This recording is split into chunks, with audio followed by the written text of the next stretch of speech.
अस्सलामु अलैकुम वरहमतुल्लाहि वबरकातुहू। मजलिस इत्तेहादुल मुस्लिमीन के प्रत्याशी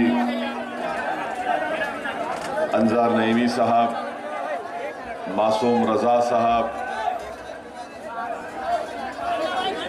यहाँ के मजलिस इत्तेहादुल मुस्लिमीन के बहादुरगंज के मेरे तमाम मजलिसी रुफ़ा, अराकीन मजलिस, डाइस और मंच पर बैठे हुए कौम और मिल्लत के तमाम जिम्मेदारान, हैदराबाद से तशरीफ़ लाए मजलिस इत्तेहादुल मुस्लिमीन के तमाम अराकीन बल्दिया और जिम्मेदारान, नांदेड़ से पिछले कई दिन से आकर बहादुरगंज के इस विधानसभा में मजलिस के मुबस्सिर के तौर पर काम कर रहे जनाब सैयद मोइन साहब, दिल्ली से तशरीफ़ लाए हमारे ज़िम्मेदारान बल्लिग नुमानी साहब,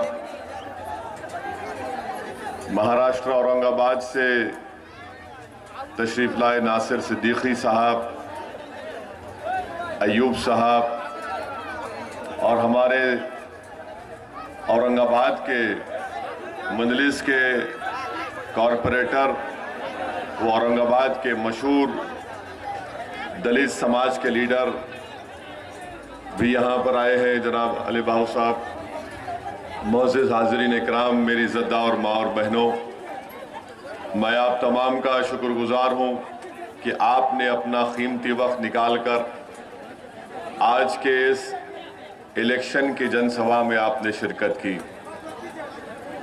मैं आपको ये बताने आया हूँ कि 7 नवंबर के दिन जो विधानसभा के चुनाव का दिन है, हम आपसे अपील करने आए हैं कि अब की बार आप पतंग छाप के निशान पर बटन दबाकर अपने इत्तेहाद को, अपनी ताकत को और अपनी शनाख्त को कामयाब करिए। आप ये भी जानते हैं कि 5 साल पहले जब मजलिस इत्तेहादुल मुस्लिमीन ने अपने सियासी सफ़र का आगाज़ किया तो यही सरजमीन से, बहादुरगंज, किशनगंज, सीमांचल की सरजमीन से मजलिस इत्तेहादुल मुस्लिमीन ने अपने सियासी सफ़र का आगाज़ किया। और मैंने उस वक्त भी कहा और आज भी कह रहा हूँ कि हमारी यहाँ पर मजलिस के क़याम करने का कई मकासद है, मगर एक बुनियादी मकसद ये है कि सीमांचल की ये सरजमीन जो ना सिर्फ बिहार बल्कि हमारे भारत देश में सबसे पसमानदा और सबसे बैकवर्ड इलाका है, और इस सरजमीन पर बसने वाले हर एक शख्स को, हर एक भाई को, हमारे बहन को, हमारे नौजवानों को, उनको इंसाफ मिलना ज़रूरी है।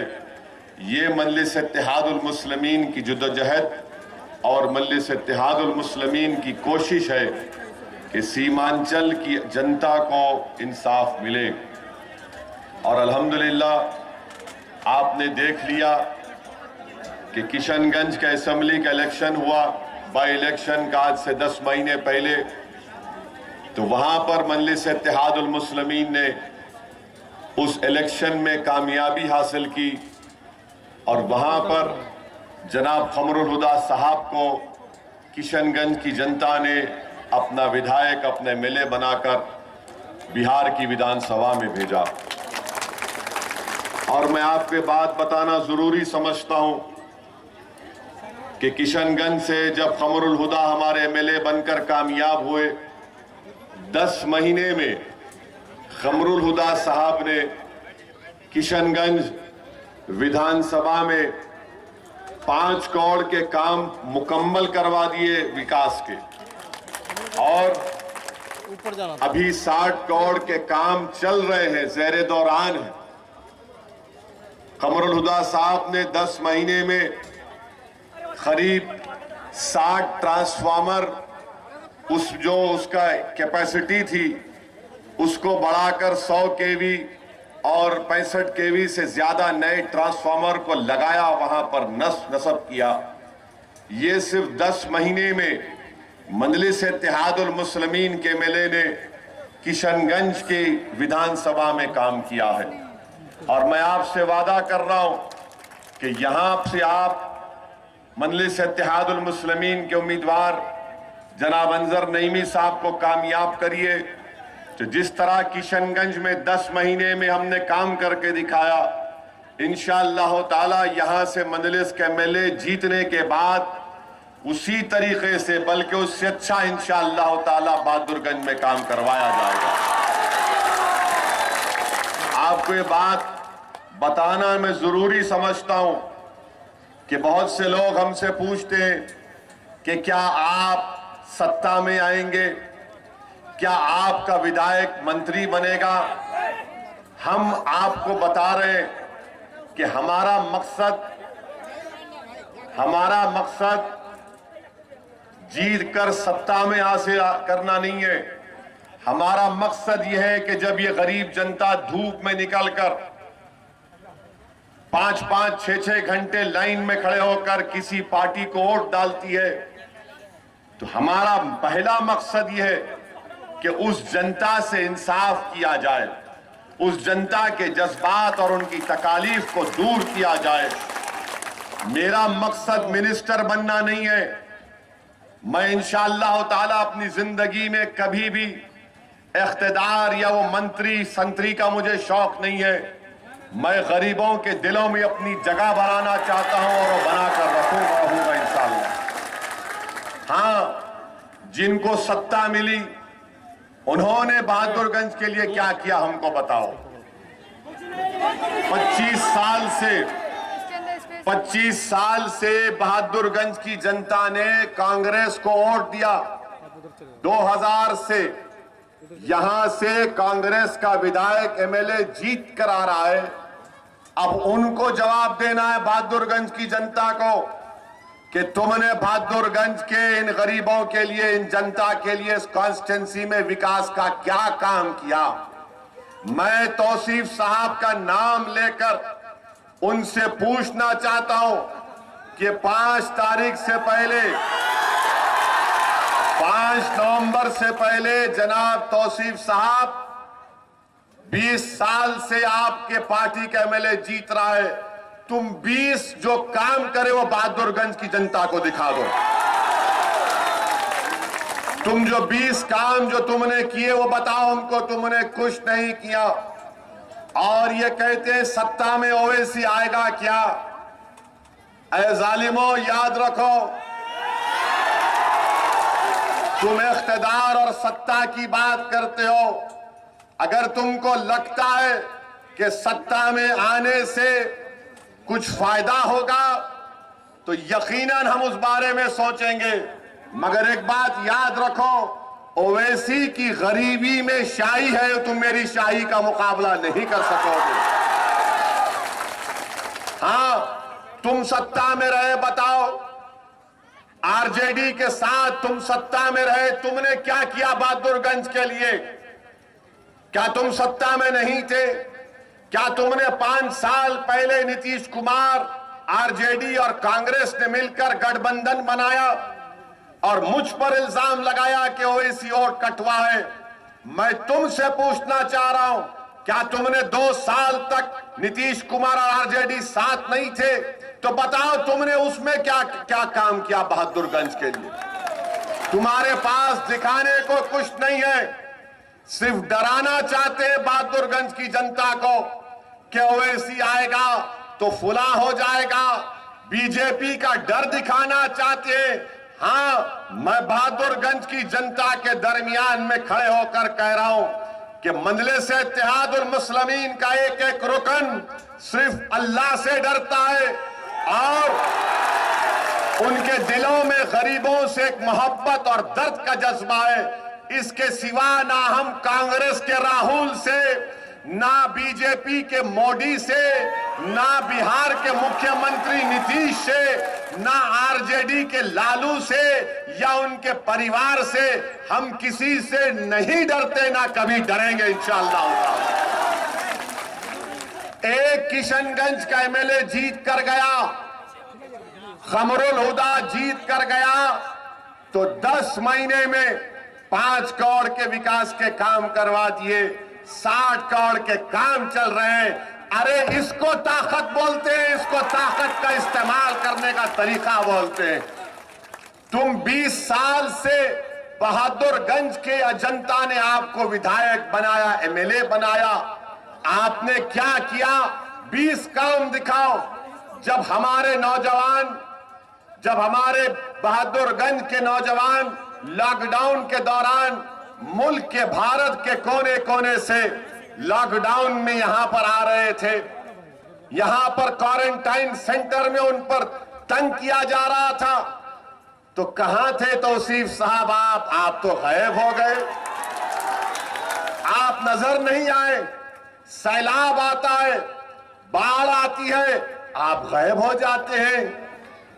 जब सैलाब, बाढ़ से जमीनें कट जाती हैं, तो आप में इतनी हिम्मत नहीं है कि बहैसियत एक विधायक के आप प्रशासन से जाकर लड़कर कहते, अरे भाई इसका घर, इसके जमीन, इसकी खेत बर्बाद हो गई, इसको मुआवजा मिलो। अरे तुम किस काम के मेले हो जब तुम मुंह खोलना ही नहीं जानते? हमने क्या किया हैदराबाद में, मेरे कॉन्स्टिट्यूंसी पार्लियामेंट हैदराबाद में बहुत ज्यादा बारिश हुई, बहुत से इलाकों में घरों में पानी आया। हम अपने मुख्यमंत्री के पास गए और तेलंगाना रियासत में हमारे खाली 7 एमएलए, कोई मिनिस्टर नहीं है हमारी गाड़ी पर लाल लाइट नहीं है जो टाए टाए टाए करके फिरती है। हम अपने मुख्यमंत्री के पास रात में गए, के चंद्रशेखर राव साहब के पास, चीफ मिनिस्टर के सामने बैठकर हमने कहा कि हमारे घरों में, हमारे कॉन्स्टिट्यूंसी में, हैदराबाद के बहुत से इलाकों में घर में पानी आया और पानी आने से बहुत से लोगों के घर का सामान बर्बाद हो गया, कपड़े चले गए, बिस्तर चला गया, सब सामान खराब हो गया। हमने कहा गवर्नमेंट को उनको पैसों से मदद करनी चाहिए। चीफ मिनिस्टर ने पूछा, बोलो असद भाई क्या करना है? हमने कहा साहब इनको पैसा देना पड़ेगा, चेक से नहीं कैश देना पड़ेगा। 24 घंटे के अंदर हैदराबाद में तेलंगाना के मुख्यमंत्री का मैं शुक्रगुजार हूं। उन्होंने कहा आप बोल रहे हैं, मैं पूरे हैदराबाद की जनता के लिए हर उस घर में जिसमें पानी दाखिल हुआ था उसको 10,000 रुपये देंगे। आज पूछो आप जाकर, एक एक घर में गवर्नमेंट के डीएम, कलेक्टर के पास से लोग जाकर उनका आधार कार्ड का नंबर लेकर, उनके राशन कार्ड का नंबर लेकर, उनकी फोटो लेकर उस घर के में रहने वालों को 10,000 रुपये कैश दिया जा रहा है। यकीनन वो 10,000 रुपये जो उनका नुकसान हुआ उसकी भरपाई नहीं कर सकते, मगर कम से कम वो गरीब तो खड़ा तो हो जाएगा। ये विधायक आपका क्या किया बताओ? आप कुछ नहीं करते, कुछ नहीं करते। अब आप कह रहे हैं कि मैं मंत्री बनने वाला हूं, मेरा साथ दो। तौसीफ साहब, आपकी ये बात सुनकर वो याद आया कि बिल्ली के ख्वाब में छिछड़े ही सही। यानी तुमको 20 साल एमएलए बनाए, अब मंत्री बनाना पड़ेगा। मैं आपसे कह रहा हूं, तौसीफ मंत्री बनना चाहता है और इज़हार नियामी आपका संतरी बनना चाहता है। यह आपका संतरी बनना चाहता है। आप संतरी का साथ दो, मंत्री का मत दो। ये 20-25 साल आपने इसको साथ दिया। आपके इस बहादुरगंज में बताइए, हमारे बच्चों के लिए पढ़ने के लिए कॉलेज नहीं है, स्कूल नहीं है। और मैं आपको वादा कर रहा हूं कि इंशाअल्लाह ताला आप इज़हार नईमी को कामयाब करिए। नईमी को हम तेरा घाट में इंशाअल्लाह डिग्री कॉलेज खोल कर रहेंगे गवर्नमेंट का इंशाअल्लाह। हमारे बच्चे बहादुरगंज के पटना को जाते हैं पढ़ने के लिए, छोटे छोटे कमरों में जिसमें सांस लेना मुश्किल है, वहां पर जाकर पढ़ते हैं। अस्पताल है, अस्पताल में ना खून का इम्तिहान होता, ना डॉक्टर के लिए कोई चीज है वहां पर बैठने के लिए। और ये 20 साल के विधायक, 20 साल 25 साल 20 साल हो गए कांग्रेस को यहां से। मेरे अजीज दोस्तों और बुजुर्गों, इसीलिए हम आपसे अपील कर रहे हैं कि जो तरक्की पटना और दरभंगा में हुई वो अब इंशाअल्लाह ताला सीमांचल में होगी, बहादुरगंज में होगी, कोचादामन में होगी, किशनगंज में होगी, अमूर में होगी, बैसी में होगी, जोकीहाट में होगी। और जो कोई भी सरकार बनाएगा पटना में, हमको यकीन है कि इंशाअल्लाह ताला अब की बार उपेंद्र कुशवाहा बीजेपी, अब ये हमारे यहां पर हम बीजेपी को रोकेंगे, आरजेडी को रोकेंगे और उपेंद्र कुशवाहा बिहार के नए मुख्यमंत्री होंगे। और अगर बिहार की सरकार पटना की लोग हमारी बात को नहीं सुनेंगे तो असदुद्दीन ओवैसी दोबारा आपके दरमियान में आएगा। अगर सीमांचल से इंसाफ नहीं होगा तो फिर असदुद्दीन ओवैसी सीमांचल की जनता को लेकर, जिस तरह महात्मा गांधी ने सत्याग्रह डंडी मार्च की थी, हम यहां बहादुरगंज कोचादामन से लाखों की तादाद में लोगों को निकल कर ओवैसी लेकर जाएगा पटना को सीमांचल के इंसाफ के लिए। और CAA का आपने एहतजाज किया था ना, NPR NRC का, ये पूछे तौसीफ साहब से, कांग्रेसियों से, कि भाई जब CAA NPR NRC का एहतजाज हो रहा था, हम सर्दी में निकल कर एहतजाज कर रहे थे और बीजेपी RSS की तरफ से कहा जा रहा था कि बहादुरगंज किशनगंज सीमांचल में घुसपैठी लोग घुसे, उनका NPR NRC करना चाहिए। किसने जवाब दिया? बीजेपी का, RSS का? क्या तौसीफ साहब ने दिया? किसने दिया? असदुद्दीन ओवैसी ने जवाब दिया। और हमने क्या कहा कि सीमांचल की सरजमीन पर बसने वाले, चाहे मुसलमान हो, हमारे हिंदू भाई हो, दलित भाई हो, आदिवासी हो, इसमें कोई भी घुसपैठी नहीं है। ये भारत के बाइज्जत शहरी है और ये बीजेपी RSS सिर्फ डराने की सियासत कर रही है। इसीलिए मजलिस ने इनके खिलाफ बयान दिया। कोई कांग्रेसी मुंह नहीं खोलता। आज हमारे पास एक जर्नलिस्ट आए थे, एक पत्रकार आए थे, आकर पूछा कि ओवैसी साहब आपने NPR NRC को क्यों बोला, क्या इससे बीजेपी को फायदा नहीं होगा? हमने कहा भाई साहब, ऐसा लगता है कि अगर कोई 50 साल का हो गया, शादी नहीं करा, तो ओवैसी जिम्मेदार है। अगर किसी के घर में बैल या भैंस दूध नहीं दी तो हम जिम्मेदार। किसी के घर में मुर्गा पुकारा नहीं सुबह तहज्जुद में, या मुर्गी ने अंडा नहीं दिया तो हम जिम्मेदार। नीतीश कुमार, कांग्रेस, लालू ने मिलकर वोट लिया और धोखा देकर चले गए। नीतीश कुमार बीजेपी के गोद में बैठकर मोदी के हाथ से दूध पी रहे, हम जिम्मेदार? सब हम जिम्मेदार है क्या? तो बोले बना बोलो, एक बात बताओ पत्रकार वालों, ये NPR NRC में जो हमने एहतजाज किया, किस लिए किया हमने? इसलिए किया कि हमारी जिंदगी का मामला था, हमारे लिए जिंदगी और मौत का मामला है। और सुन लो बीजेपी RSS वालों, जब इंशाअल्लाह ताला हमारे देश में, भारत में कोरोना खत्म हो जाएगा, अल्लाह के फजल करम से वैक्सीन निकलेगा, जब हालात मामूल पर आएंगे तो सुनो मोहन भागवत और नरेंद्र मोदी, हम दोबारा एहतजाज करेंगे इंशाअल्लाह ताला। ये चंद बातें हम आपको बताने आए थे और आपसे फिर से गुजारिश कर रहे हैं कि आप मजलिस इत्तेहादुल मुस्लिमीन के उम्मीदवार को कामयाब करिए, बेखौफ होकर मजलिस को वोट डालिए। किशनगंज की कामयाबी यकीनन आप तमाम को इत्मीनान और एक एतमाद देता है कि मजलिस इलेक्शन जीत रही है। और हमको पूरा यकीन है कि पटना में जब नई सरकार बनेगी तो बगैर मजलिस इत्तेहादुल मुस्लिमीन के ताईद के नहीं बन सकती इंशाअल्लाह ताला। हमारा मकसद एक ही है कि सीमांचल से इंसाफ हो, सीमांचल की गरीब जनता को एक उम्मीद की किरण मजलिस इत्तेहादुल मुस्लिमीन में नजर आती है। मैं हमारे बुजुर्गों से, हमारी माँ और बहनों से, हमारे गयूर नौजवानों से, यहाँ के तमाम मुखियाओं से आप सबसे दरमंदाना अपील कर रहा हूं कि वोट का इस्तेमाल करिए, अपनी पार्टी को कामयाब करिए। शुक्रिया, सलाम अलैकुम। सीमांचल जिंदाबाद, सीमांचल जिंदाबाद, सीमांचल जिंदाबाद।